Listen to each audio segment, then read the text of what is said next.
Right, hi. Welcome to the first lesson in the Globalization extension unit. So we're going to have a look here at what topics we're going to cover in this unit. So it begins, the textbook, I didn't divide it separately into different topics, but I thought just to make it easier in this support pack I have. So we've got values and attitudes. So we're going to look at two different ways globalization can influence behavior.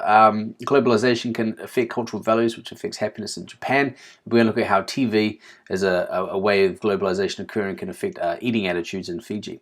And then we're going to go into the more complex study by Lyons Padilla et al. In immigration and extremism.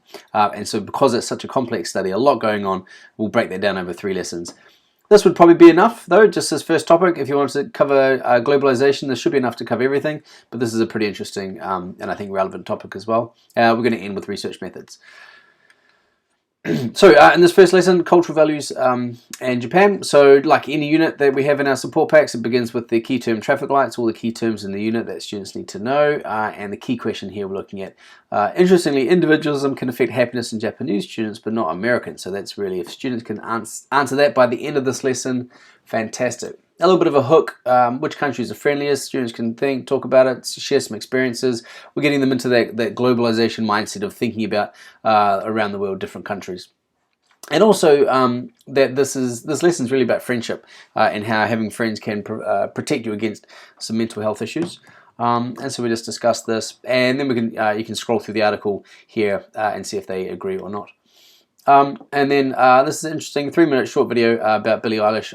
Have I pronounced that properly? I think she's a pop star, isn't she? I don't know. But anyway, she talks about having friends and that being good for mental health. So think, pair, share. What do they think globalization means? So see, I mean, this is a word that I'm sure they've heard of before, but would they be able to define it? And if they need some prompting, you can give them this definition and then just see, okay, what are some ways that globalization is spread? How does it happen? And hopefully they'll come up with things like TV, media, internet. All right, so then here you can just explain this definition of globalization. It's a pretty good one. And how globalization is often known as Americanization or Westernization, Americanization. These things can kind of be used or are used synonymously. And the reason being that more cultures will adopt American or Western values than vice versa. Then we're getting specifically into, this is just to introduce the topic really, looking at globalization in Japan. It's become more westernized and more individualistic, and I can vouch for that. Japanese men wear suits, and the clothing here is very Western than what it was 50 years ago or 100 years ago. Now, so how do we know that Japan is becoming more individualistic? There are 3 measures here, according to the researchers, that suggest that Japan is becoming more individualistic. Smaller families, fewer 3-generation households, although that's still quite common here, and divorce rates are on the increase. Now, I found it really hard. I couldn't find any evidence where they measured individualism before and after, using a questionnaire or some sort of measure of individualistic or collectivist culture.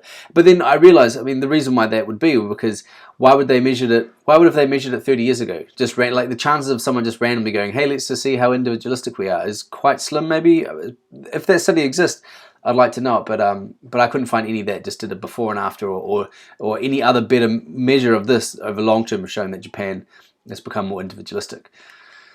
Now, a bit of recap here. What do students remember about individualism, collectivism? Because that's really what this topic's about. And just to note that the material in this lesson can be used for that topic if it comes up in an exam as well. I would suggest it's better for an essay though, rather than the short answer question. So I project this on the board and just ask students what they remember. You can write down notes and then go through some of these here to recap as well. So the study here, it's quite well illustrated just from this diagram that comes from the original journal article. So I just project this onto the board. Excuse me. Project this onto the board and see what students can come up with. So just give them a little bit of context. So they compared Japanese US college students and what conclusions can we draw? And this image is in the workbook as well. I love this idea as much as possible. Just throw them the results, throw them this image and go, right, figure it out. What does it mean? And they're going to make sense of it more than just having it explained to them. There's some basic notes here in the workbook, and it ends with this guiding question. If you want to chalk and talk and explain, you can explain these are the three primary results that this study showed. and mainly here. I like this study because it has two levels of explanation. On the surface, you can say more individualistic orientation equals less subjective well-being, which in other words, happiness. So globalization can increase individualism in Japan, which reduces subjective well-being. Every student is able to comprehend that. Here we get into the more complex explanation, which your more advanced students will be able to handle, which is individualism reduces the number of close friends, which is why this connection here exists. The connection here doesn't exist because in America and individualistic cultures, again, this is according to the researchers who wrote the paper, they're saying that you're raised with these individualistic values, so you learn the skills to develop close friends, even though you might be competitive and have those other traits of individualism. So that's why these things here aren't correlated. And also why these things here aren't related. But interestingly, the connection here still exists, right? Close friends are going to influence our subjective well-being. Hopefully, some really perceptive students will pick up on, while these are very statistically significant, they are very modest correlations.